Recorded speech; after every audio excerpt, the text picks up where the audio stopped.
Sean nuevamente bienvenidos a este curso de instrumentación industrial. El tema que nos sigue atrayendo ahora el día de hoy es la sintonización de controladores industriales. En el caso de la parte de control, ya habíamos definido todo lo que son las partes principales del lazo de control. También habíamos definido las acciones y los modos de control en videos pasados. Ahora vamos a ver qué cosa es la sintonización, que estuvimos hablando mucho al momento de estar definiendo los modos de control proporcional, integrales, derivativos, on-off, etcétera. El caso ejemplo que tenemos para ilustrar esta sintonización es el método de Sierra y Nichols, que en este caso es un método en lazo abierto en el cual podemos utilizar la sintonía para controladores proporcionales, proporcionales integrales, proporcionales integrales derivativos. La imagen hace alusiva a unos ciertos controladores que ya los hemos visto a través del curso, que pueden ser controladores universales de proceso, también pueden ser controladores de temperatura o incluso nuestro PLC a través de sus funciones analógicas y de escalización de señales podemos lograr hacer la sintonía utilizando métodos automáticos, lo que se conoce como autotuning o autosintonización, o por métodos de lazo cerrado o lazo abierto que nosotros tenemos que configurar de forma manual. Bien, vamos a comenzar con el video. Primero que nada vamos a definir qué cosa es la sintonización de los controladores. Y para hablar de sintonización de controladores necesitamos saber cuáles directamente los parámetros que yo necesito dentro de los elementos. En este caso la definición de sintonización de controlador significa regulación de parámetros. ¿Y qué parámetros son los que vamos a regular dentro de una planta?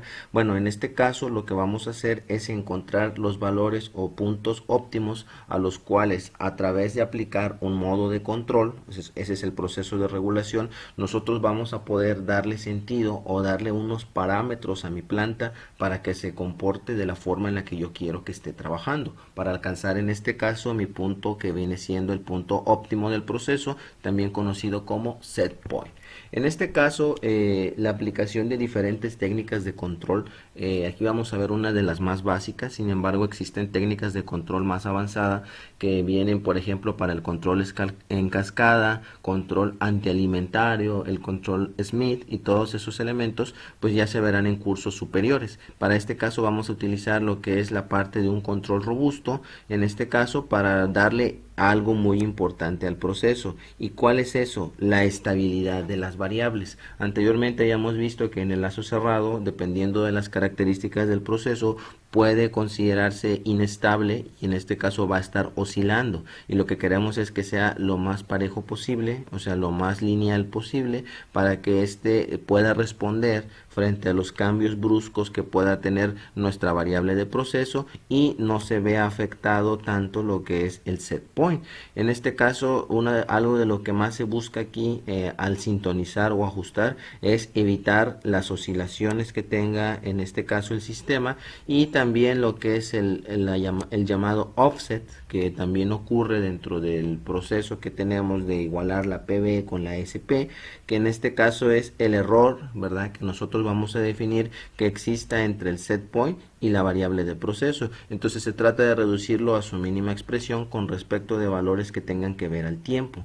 Posteriormente, al final de este curso, vamos a observar en este video que existen regulaciones de parámetros para los tiempos integrales y derivativos, y que vamos a obtener a la salida, ¿verdad?, para el ajuste de las ganancias en términos proporcionales. Entonces, para ello vamos a definir en este caso ¿cuál es el modo de control más adecuado y más confiable para las aplicaciones?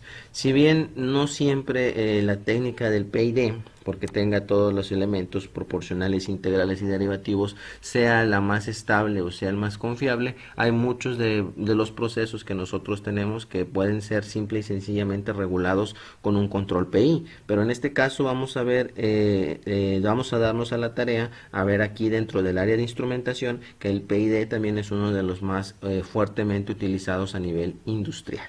Bien, entrando directamente ya en la parte del desarrollo de sintonización, tenemos que definir cuáles son ahora los modos de control que ya habíamos visto anteriormente, pero ya conectados en un diagrama de bloques para que vean cómo se comporta.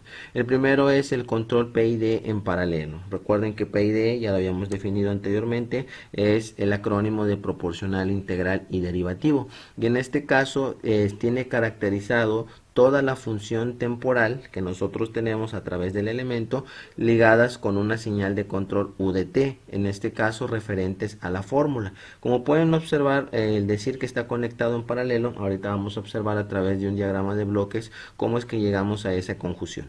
Entonces, esta parte que tenemos aquí de la señal temporal con respecto de UD0, pues viene siendo ser parte de la función inicial que nosotros tenemos al abrir nuestro controlador. El tiempo K subíndice C nos hace referencia al valor de la constante de proporcional de lo que es la parte número 1 que estamos integrando, ¿verdad? En este caso con respecto de EDT, que viene siendo la señal del error temporal, ¿sí? A integrar no me refiero a que nosotros resolvamos una integral como tal, como aparece acá, sino que la estoy añadiendo al término proporcional. Por otra parte, esto vendría siendo la parte proporcional, ¿verdad?, de lo que es el sistema PID.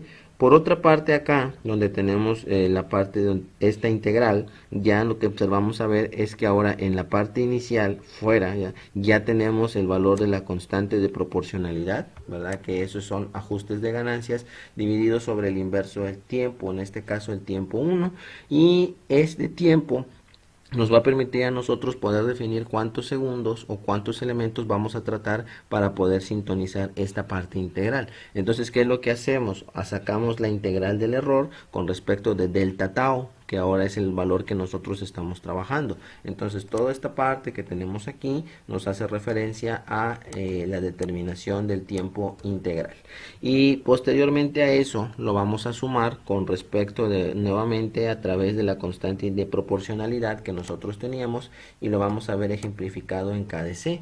Ahora, estos elementos que tenemos posteriores a esta parte donde teníamos el tiempo integral, aquí TI, vamos a verlo ahora con TD, que es el tiempo derivativo. Y para sacar ese tiempo derivativo que tenemos en este punto por la constante de proporcionalidad, hemos de sacar en este caso la derivada del error temporal que tenemos con respecto del tiempo. Y esto va a ser en este caso la parte derivativa.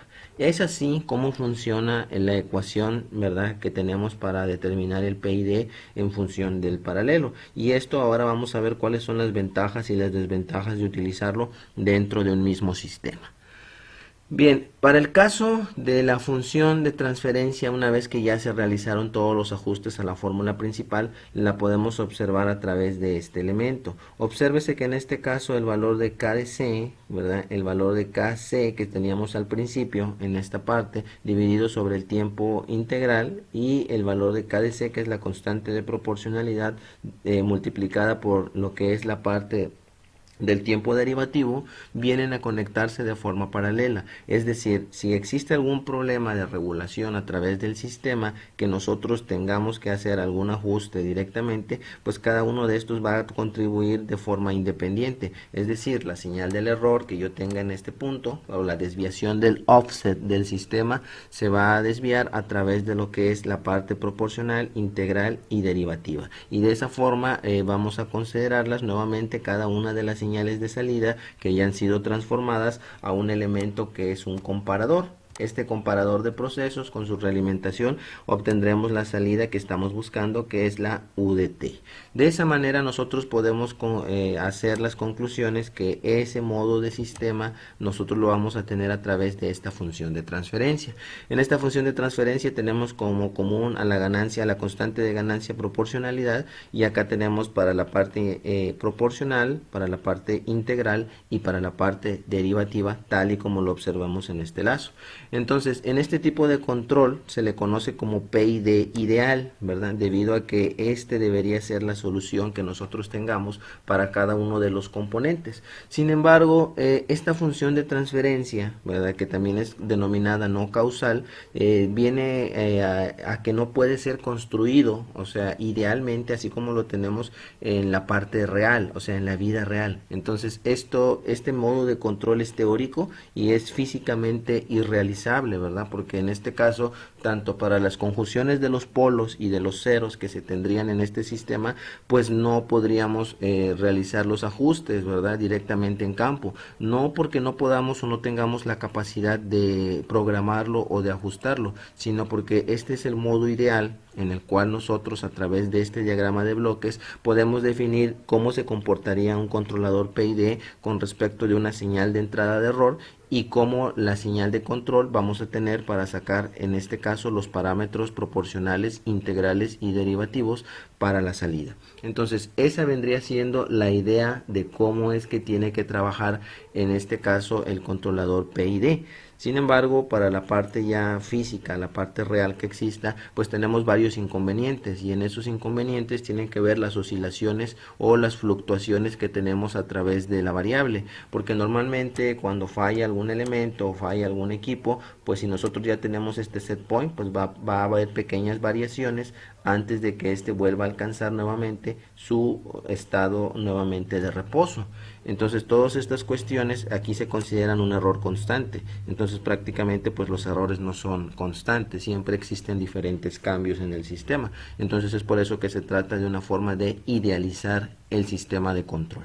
Ahora, el control PID serie, en este caso, también se le conoce como nombre de PID interactivo, y en este caso las acciones que vemos acá comprendidas en este elemento que habla acerca de la función de transferencia en paralelo, se aplica en este medio lo que es la acción derivativa primero y luego se regulan lo que es la parte proporcional e integral. ¿A qué me refiero con esto? Primero, más que nada, cuando nosotros estuvimos viendo los modos de control, vimos que las acciones derivativas, ¿verdad? Normalmente siempre las colocamos al último. En el caso de los PID en serie, se comienza precisamente con esta acción derivativa para poder en este caso saturar el sistema, y una vez que ya se encuentre saturado, poder empezar a aplicar los valores de las ganancias proporcionales y posteriormente corregir esos momentos con las partes integrativas directamente de este elemento. Ahora, esto que ven aquí ya es la forma en la que nosotros estaríamos trabajando el control PID serie. Como podemos observar, primero la parte de entrada del error o la acción derivativa que nosotros tenemos pasaría primero a hacer la parte de desestabilización de la señal, y posteriormente nosotros lo vamos a corregir con las acciones de tipo de proporcionalidad, lo que es la ganancia proporcional, y posteriormente vamos a corregirlo con la ganancia proporcional que teníamos en la parte superior dividida sobre el tiempo integral, y de esa manera nosotros lo pasamos a este sistema, ¿verdad? Que ya va a confundir como un comparador o un sumador de las señales para obtener la función de salida U. Así es como funciona el PID en serie, y la función de transferencia que nosotros vamos a tener de ese sistema es la que tenemos en la parte inferior. Obsérvese que en la parte superior el signo que teníamos en esta parte corresponde a una ganancia, ¿sí? Esta ganancia es directamente para la parte proporcional, eso quiero que quede claro, la ganancia K está directamente relacionado con la parte proporcional. Posteriormente vamos a ver el tiempo integral, que es precisamente uno de los parámetros que tenemos que regular principalmente porque integra la señal del error, y posteriormente lo que es el tiempo derivativo. Dado este sistema de algoritmo que está en una conexión de entrada en serie y luego tenemos en paralelo las acciones de proporcional o integrales, van a variar de acuerdo al fabricante. ¿A qué me refiero? Esto sí es posible llevarlo a un algoritmo, y algunos de los fabricantes va a depender directamente una constante de proporcionalidad, en este caso vamos a llamar alfa, y esa alfa que nosotros tenemos, ¿verdad? Va a depender de qué tan estable sea la configuración del sistema. Es decir, normalmente alfa ya tiene valores por los fabricantes de forma estandarizada sintonizada, que puede ser de 0.05 o 0.01 de acuerdo a los controladores universales o a los controladores de temperatura. Me ha tocado directamente verificar que algunos de los elementos para estas ganancias que tenemos aquí se fabrican mucho para controladores universales.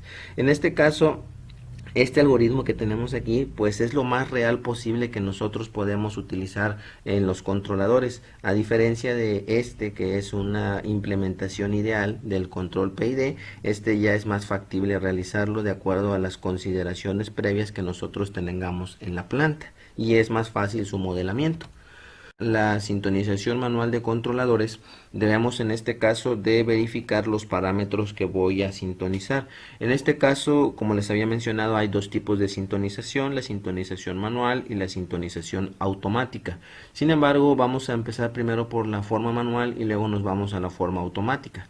En este caso se trata de nosotros encontrar para los valores que yo necesito del PID. En este caso, la ganancia que vamos a tener directamente de ese proceso lo vamos a conocer como banda proporcional. Normalmente la banda proporcional viene definido por muchos fabricantes, ¿verdad? En inglés como PB, y PB hay que recordar que es la banda proporcional, proportional band.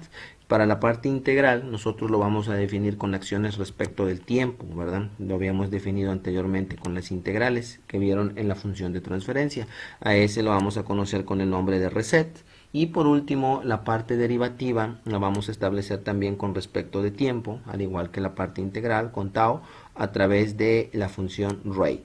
Entonces nuestro objetivo en la sintonización manual es encontrar la PB, que es la banda proporcional, a través de su ganancia, el tiempo integral llamado reset y el tiempo derivativo llamado rate.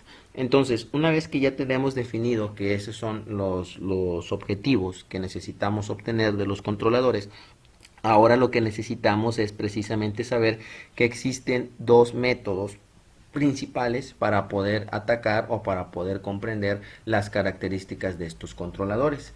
En el primer caso vamos a ver los controladores que están definidos con respecto a lazo abierto y lazo cerrado. Si ustedes observan en este caso, cada uno de ellos posee diferentes conjeturas que a final de cuentas, al momento de traerlas a la parte de los controles, necesitan diferentes procedimientos. Vamos a comenzar primero con el método de lazo cerrado y posteriormente veamos los de lazo abierto y finalmente verificaremos lo que es la autosintonía o la autosintonización de los controladores.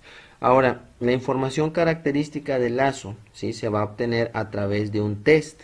Nosotros, cuando ya habíamos definido anteriormente estos elementos, si nosotros observamos en la parte superior en este enunciado, nos dice que para nosotros poder obtener toda esa información que necesitamos es necesario toda la parte estática de la instrumentación, todo lo que incluye el lazo, tanto para la parte de los sensores, de los transmisores, de los controladores, que es lo que estamos analizando ahorita, y lo de los elementos finales de control. Es por eso que nosotros, para poder ajustar y hacer esas variaciones de parámetros, necesitamos tener toda esa información, tanto la estática en condiciones de no proceso, como la dinámica cuando nosotros ya hemos inyectado posteriormente una señal de referencia, como lo puede ser un escalón unitario o lo puede ser una función de rampa. Entonces, esos tests que comenta en este caso para el lazo cerrado, lo vamos a hacer con el controlador aplicándose una acción proporcional pura. Entonces ustedes observen que en este sistema que tenemos aquí con realimentación, G vendría definiendo lo que es la planta o todas las condiciones ideales que tenemos en ese equipo, y KDC es un control que tiene perfectamente la acción proporcional pura. Al forzar el sistema a tener una acción proporcional pura con respecto de una señal del error, vamos a conseguir que el sistema empiece a estar oscilando, y esto se hace, esa oscilación, para poder posteriormente, como lo habíamos visto en el PID conectado en serie, ajustar los valores directamente de la parte proporcional y de la parte integral, que son la médula espinal, para tratar de corregir estas acciones. Entonces lo que vamos a hacer primero es obligar al sistema a que empiece a oscilar a través de aplicar altos valores de relación de ganancia en la parte proporcional.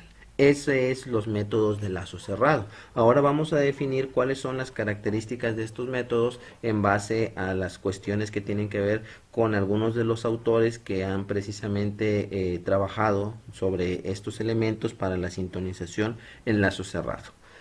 Entonces, la sintonización de lazo abierto, a diferencia de la de lazo cerrado, ¿sí?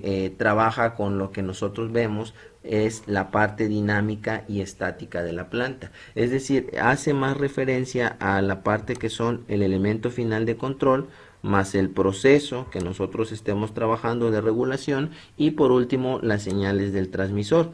En este caso, cuando nosotros tenemos los ensayos en lazo abierto, a diferencia de los de lazo cerrado, generalmente nosotros obtenemos una curva de respuesta.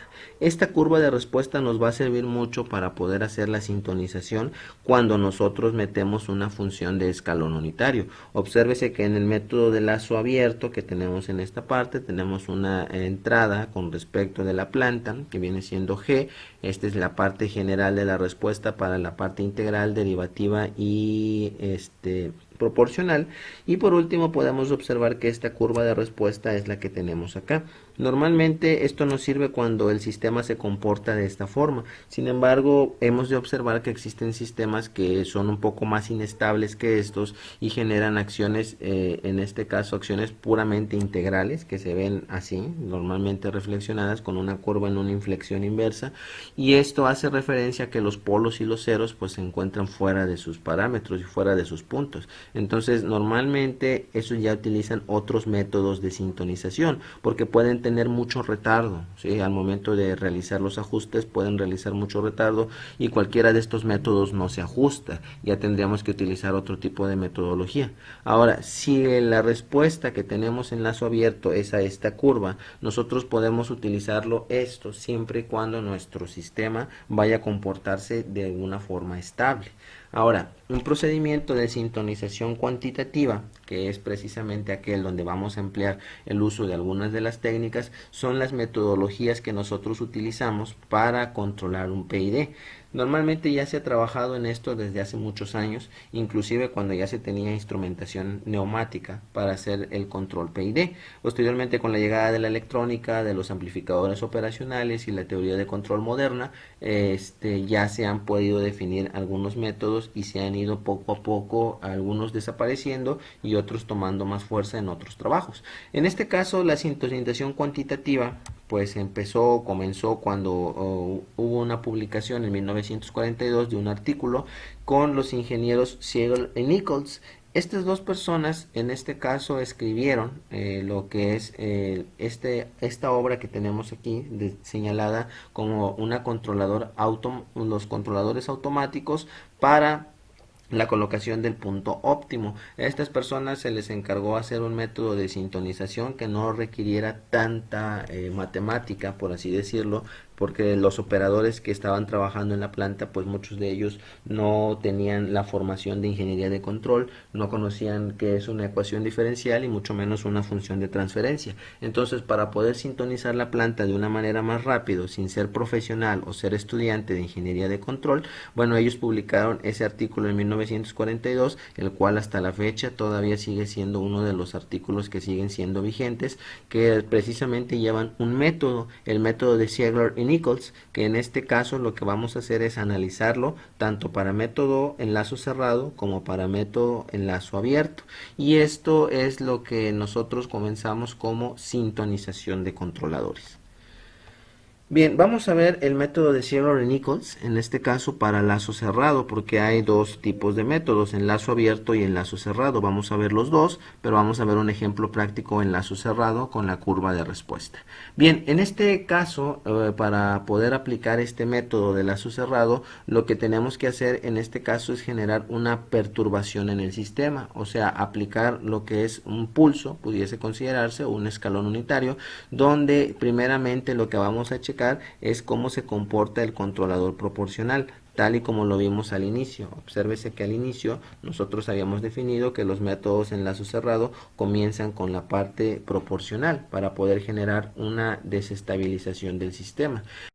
Y esas oscilaciones van a lograr precisamente producto de lo que es un pulso o elementos que nosotros tengamos dentro del transmisor o el controlador para poder generar en este caso funciones de respuestas amortiguadas. En este caso esas oscilaciones o esas perturbaciones nosotros lo vamos a conocer también este método de Saylor-Nichols como el método de las oscilaciones sostenidas. En este caso las oscilaciones sostenidas la podemos observar en la parte inferior donde el sistema se va a volver inestable y a través de volverlo inestable nosotros poco a poco vamos a empezar a trabajar con valores para la parte del tiempo integral y para la parte del tiempo derivativo en el rate y en el reset. Entonces, ¿qué es lo que vamos a hacer aquí en esta parte? Una vez que ya tenemos las oscilaciones sostenidas con una amplitud constante, vamos a empezar a bajar los valores de las ganancias. En este caso la ganancia proporcional, como pueden observar, va a ser conocida como ganancia última y en este caso la vamos a denotar con las siglas K subíndice SU y a ese periodo que nosotros tengamos entre los picos que tengamos ya sea en la parte positiva o negativa le vamos a llamar último periodo tau sub U. ¿Y qué es lo que vamos a hacer ahora? Al medir esos subperiodos que nosotros tenemos en esta parte, vamos a utilizar esta tablita que tenemos acá. Si tenemos un controlador proporcional, vamos a utilizar la última ganancia que tenemos en este punto dividida sobre 2 y en este caso vamos a empezar a hacer que la reducción de estas oscilaciones vayan empezando a cambiar con respecto a la mitad de su ganancia, haciendo que esos tiempos poco a poco vayan empezando a disminuir y las oscilaciones van bajando. El tiempo integral lo meteremos a valores extremadamente altos y el tiempo derivativo lo dejamos en cero. Por otro lado, si queremos trabajar con un controlador proporcional integral, habremos de utilizar la misma configuración, en este caso dividido sobre 2.2 y empezaremos a meter valores de tau sub 1, que es el tiempo que hay, les había comenzado, entre la última oscilación que nosotros tengamos, dividida sobre 1.2 y seguimos teniendo el tiempo derivativo en cero. Si por el contrario queremos utilizar la parte proporcional integral derivativa, el PID, bueno, entonces el valor de KCU, que es la última ganancia que nosotros teníamos, lo vamos a dividir sobre 1.7, ¿sí? Que esa es la constante de proporcionalidad en la parte inferior. El tiempo integral vamos a dividir esa parte dividida sobre 2, vamos a aumentar, como pueden observar en este caso, la parte en la que estamos dividiendo a el último periodo, o sea prácticamente le estamos bajando mayor cantidad al tiempo integral y en la parte derivativa, como pueden observar, se comiencen con valores relativamente muy bajos. De esa forma es como nosotros vamos a poder hacer que cuando este esté frente a un impulso, ¿verdad? Vaya comportándose de esta manera, ¿sí? Hasta lograr que las oscilaciones poco a poco vayan empezando y sean lo más estable posibles. ¿Okay? Más o menos así sería la gráfica que tenemos para el método de Saylor-Nichols de las oscilaciones sostenidas durante un periodo de tiempo, por eso se le llama oscilaciones sostenidas, hasta que nosotros empezamos a hacer que esas oscilaciones se vayan haciendo más pequeñas. Luego tenemos otro método que es el método de Tyrus y Leuven. En este caso, este método que nosotros podemos observar aquí de Tyrus nos habla de que estos dos ingenieros que trabajaron particularmente en métodos de lazo cerrado también utilizamos los conceptos de la última ganancia y en este caso también son utilizables al método de Saylor-Nichols para el periodo que tenemos tau sub u, que es el último que tenemos con las oscilaciones. Entonces, los ajustes que ven de Saylor-Nichols son básicamente ajustes muy bruscos, o sea, prácticamente estamos sometiendo la planta y todo el lazo de control a lo que es elementos que son demasiado, ¿cómo decirlo? Por así comentarlo, son demasiado bruscos o demasiado fuertes o robustos, o sea, bajan de golpe una cantidad de oscilaciones y eso puede generar mayor cantidad de perturbación. Entonces, para ello, este método de Tyrus y Leuven, ellos hacen ajustes más relajados, es decir, en este caso lo que proponen ellos dentro de su trabajo es hacer que el tiempo integrador se vaya metiendo o se vaya colocando a un valor muy pequeño y que el tiempo derivativo que nosotros tenemos empiece a aumentar. En este caso, como pueden observar en la parte de abajo, los valores recomendados a través del trabajo de Tyrus y Leuven nos hablan acerca de que el controlador PI, ¿verdad? Tenemos lo que es la última ganancia para las ganancias de las oscilaciones dividida sobre 3.2. En este caso, como podemos observar, el dividirla sobre 3.2 nos hace que las oscilaciones no bajen tanto de golpe y no sean tan bruscas como lo hacen Sager y Nichols. Por la parte del tiempo integral, ¿verdad? Observemos que en este caso está dividido sobre 0.45, lo que hace que el tiempo integral sea mayor, pero no tendiente a infinito, como lo podemos observar en este caso, no tan saturado ese valor del tiempo integral, y el tiempo derivativo ajustarlo en cero. Por último, para ajustar el controlador PID por este método, igual se proponen valores que vayan creciendo con respecto de la ganancia, se mantiene nuevamente el tiempo integral, pero observemos en este caso que el tiempo derivativo se hace muy pequeño con respecto del tiempo integral. Entonces esto hace que se sea más suavizado, es decir, si Sager y Nichols nos obligaba a hacer una parte de la mitad con respecto de la ganancia proporcional, en este caso la última ganancia, estos métodos ahora cuando empiecen a hacer la oscilación empezarán de una manera un poquito más proporcional, y a través del tiempo y a través de las oscilaciones que tenga el sistema sobreamortiguado o subamortiguado, este empezará a hacer una relación mucho menor, ¿ok? Y esta vendría siendo la explicación de cómo trabaja en lazo cerrado aplicando este método. Posteriormente tenemos otro método que también es en lazo cerrado y que también se le conoce como el método de Cohen y Cohn.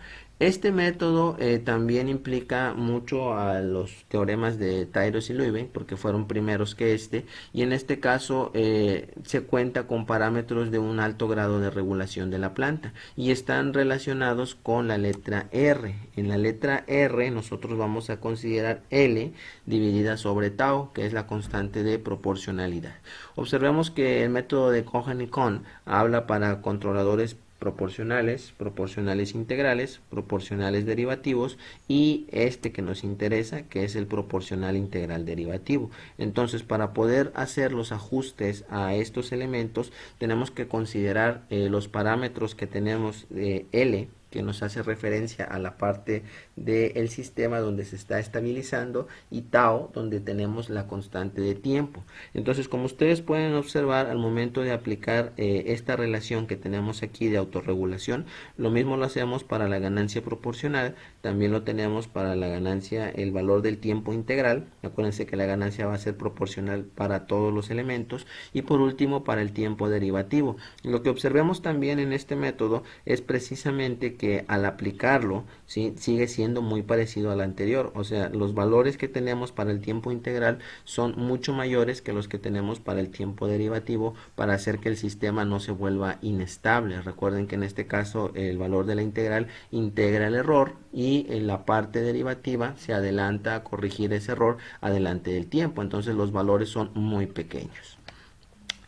Ahora vamos a ver el tema de sintonización automática. En la parte de sintonización automática vamos a tener varios métodos que pueden ser propuestos por el fabricante. Para este caso, la autosintonía o sintonización automática o autosintonización, pues es un método donde el PID se va a adaptar de una forma automática. Es decir, en este caso el PID combina en este caso métodos que tienen que ver con dinámicas de proceso, tal y como los que vimos anteriormente, y el otro un proceso que va en 3 pasos bien definidos.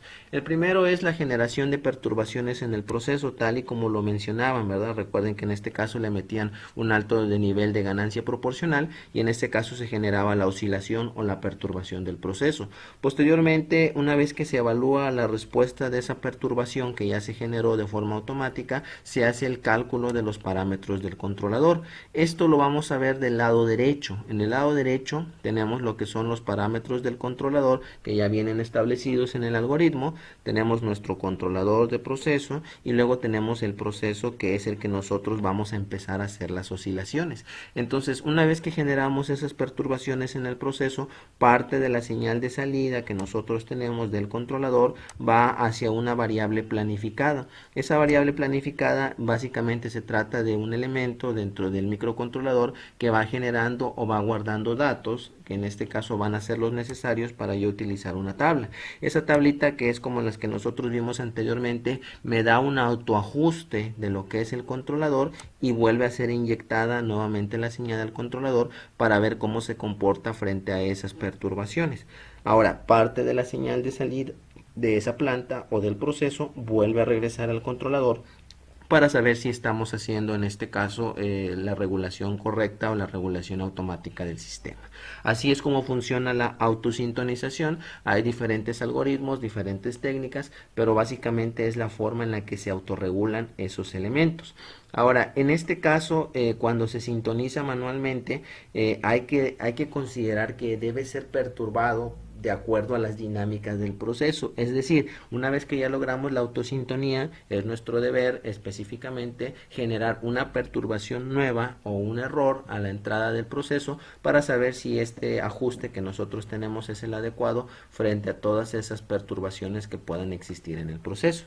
Ahora, los controladores que son considerados de lazo único y para los sistemas de control distribuido, que ya son una gran escala de automatización, la aplicación de estos varía de acuerdo a una serie de algoritmos que se programan previamente, directamente en el microcontrolador o en la computadora del proceso.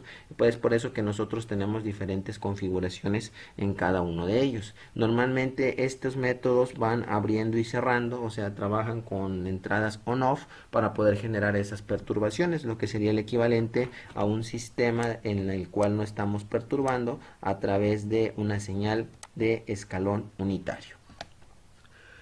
Bien, para finalizar esta parte de autosintonización, vamos a ver cuáles son los métodos que se utilizan directamente aquí para ayudar a su comprendimiento. El primero es la planificación de la ganancia, la cual es esta técnica que trata de procesos no lineales, es lo que habíamos mencionado anteriormente. Hay procesos que son más sencillos, que trabajan de una forma lineal, y los procesos no lineales que responden a sistemas de segundo orden para la función de transferencia. En este caso, todas las variaciones del tiempo que se necesitan afectan directamente a los parámetros integrales y derivativos, y estos, el control que tenemos ahí cambia para adaptarse a la ganancia. Es por eso que yo les decía que la planificación de la ganancia tiene que ver cuando existen variaciones altas en el tiempo y que repercuten para el reset y para el rate, que es la parte integral y derivativa de acuerdo a las configuraciones que hemos visto. Otro tipo de autosintonización es el control adaptativo. Ya el control adaptativo va a ajustarse los parámetros de manera constante, ¿verdad? A través de una cantidad de datos que son evaluados por una constante de tiempo, la cual se programa en el microcontrolador que contiene el controlador de procesos, y cambia la dinámica de acuerdo a las perturbaciones. En este caso es cuando nosotros ya hablamos de que los controladores poseen alarmas y estos tienen valores que se programan de manera manual. Cada una de estas configuraciones de los controladores adaptativos se basa básicamente en métodos directos o métodos indirectos del proceso. Por último, tenemos lo que son los métodos de respuesta en frecuencia. Este método que nosotros estamos trabajando ya es cuando nosotros cambiamos del parámetro de tiempo al parámetro de frecuencia. Prácticamente esto viene siendo el inicio del control digital, cuando nosotros empezamos a cambiar de los parámetros S a los parámetros T. Entonces, cada uno de ellos utilizan dinámica de proceso de acuerdo a dos métodos principales. El primero es el método del relé y el otro es el método de la línea. Este esquema que ustedes observan a ver en el lado derecho es el método del relé.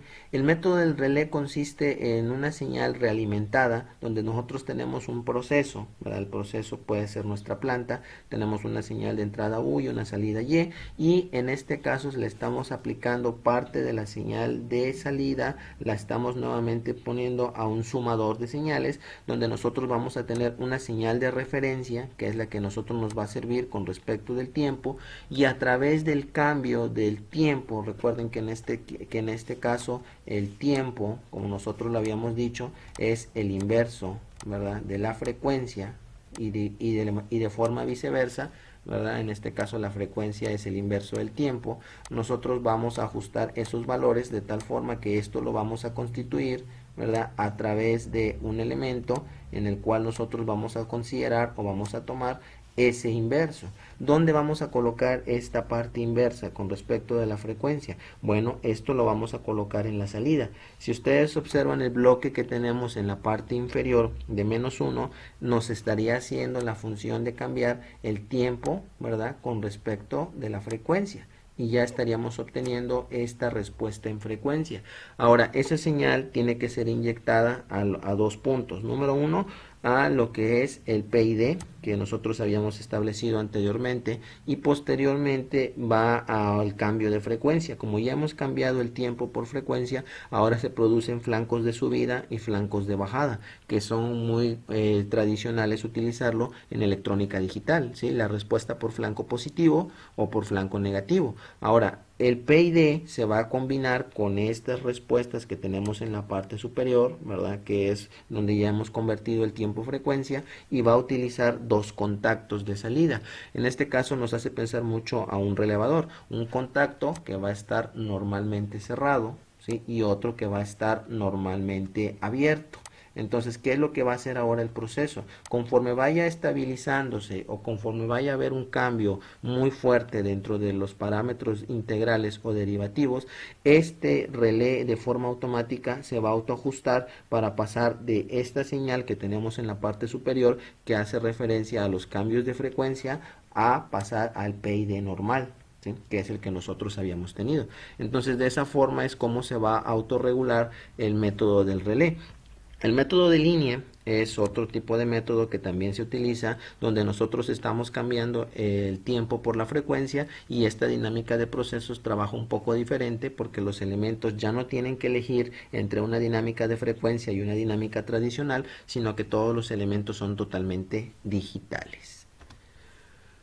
Bien, para caso ejemplo de estudio de este video, vamos a ver lo que es la sintonización por el método de Siegerle-Nichols en lazo abierto. Ya que conocemos los de lazo cerrado y ya vimos cuál es el principio fundamental, ahora vamos a ver los que son de lazo abierto. Siegerle-Nichols también generaron un ensayo a través del lazo abierto.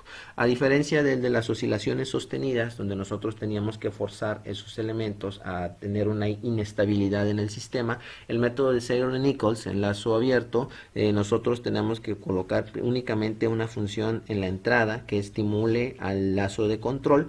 En este caso puede ser una función escalón unitario, donde nosotros no conocemos, ¿verdad?, la función de transferencia del sistema. Entonces Siegerle-Nichols provee que nosotros podemos conocer la función de transferencia de un sistema siempre y cuando la curva de respuesta que tengamos sea de esta forma. Si la curva de respuesta del sistema es de esta forma, nosotros podemos modelar este sistema a través de un transitorio de control basado en esta curva de respuesta. Entonces a ese también se le conoce como el método del punto de inflexión. ¿Qué conocemos como punto de inflexión? Tenemos que buscar un punto a través de esta curva de respuesta en donde nosotros tracemos una línea, ¿verdad? Esta está trazada en línea recta, ¿verdad?, a este punto de inflexión, para que nosotros podamos establecer cuáles serían las constantes de tiempo que van controladas a través desde que se inicia el escalón unitario hasta que termina y se estabiliza el sistema. Y nosotros, si no conocemos ese tipo de respuesta, lo podemos modelar como un sistema de primer orden. Obsérvese que en el lazo superior, donde tenemos específicamente las ganancias, podemos obtener que la entrada U de T del escalón unitario puede ser representada a través de un bloque que es GB, otro que es GP y otro que es GT, que nos van a dar los valores, en este caso tanto variables para el tiempo integral, para la ganancia proporcional y para el valor derivativo. Entonces, como estos están conectados en serie, lo único que hacemos es multiplicarlos, cada uno de esos, por su valor S, GV, GP y GT, y nosotros vamos a modelar un sistema en el cual nosotros, si no conocemos la función de transferencia, va a ser este sistema, ¿verdad? En este caso definido en el numerador por K, que es la constante de proporcionalidad para el tiempo, el valor de logaritmo neperiano, ¿verdad?, que en este caso es el logaritmo de Euler, menos LS partido sobre tau S más 1. O sea, prácticamente lo que estamos considerando en este sistema es que estamos trabajando con un sistema de primer orden.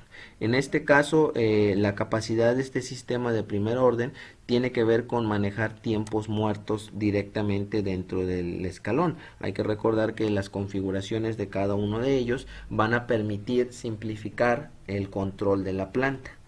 Entonces, ¿qué es lo que hicieron ellos con respecto a la sintonización del controlador? Obsérvese que en este caso tenemos una planta, ¿verdad? En la cual nosotros trabajamos con las mismas tablitas que nosotros veíamos tanto para el método cerrado.